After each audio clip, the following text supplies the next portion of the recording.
Darbhanga. Music by Raj Govind. देखली है एक दिन सवजनवे करतौगे, देखली है एक दिन सवजनवे करतौगे, ये छौरी जनवे करतौगे। आज करा छोड़ के जवही ससुराऊ हो कनवे करतौगे, आज करा छोड़ के जवही ससुराऊ हो कनवे करतौगे। छत पर से नीचा उता फनवे करतौगे, ये छौरी फनवे करतौगे। आज करा छोड़ के जवही ससुराऊ हो फनवे करतौगे, आज करा छोड़ के जवही ससुराऊ हो कनवे करतौगे। अभी आप सुन रहे हैं NRC म्यूजिक की शानदार प्रस्तुति।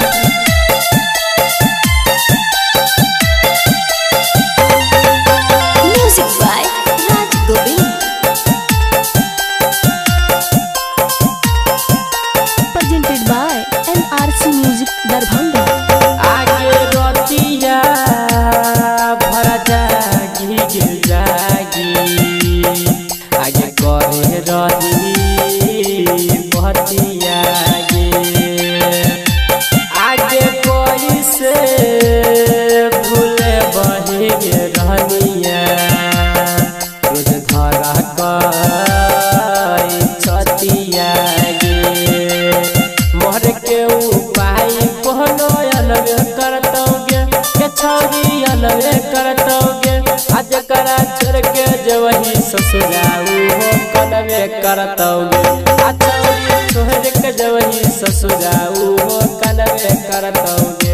आज करा छोड़ के जवही ससुराऊ हो कनवे करतौगे। अभी आप सुन रहे हैं NRC म्यूजिक की शानदार प्रस्तुति।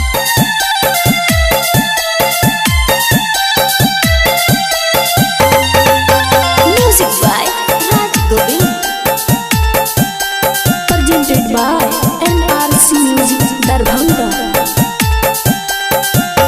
या के पिया बाके प्यार तुझे बही, सरवनवा के भूले बही गे। या के कोना दुनिया में गेलही, आगे काहे तू बदलली गे। कहे रमन जी सबे जानवे करतौगे, के छौरी जानवे करतौगे। आज करा छोड़ के जवही ससुराऊ हो कनवे करतौगे, आज करा छोड़ के जवही ससुराऊ हो कनवे करतौगे।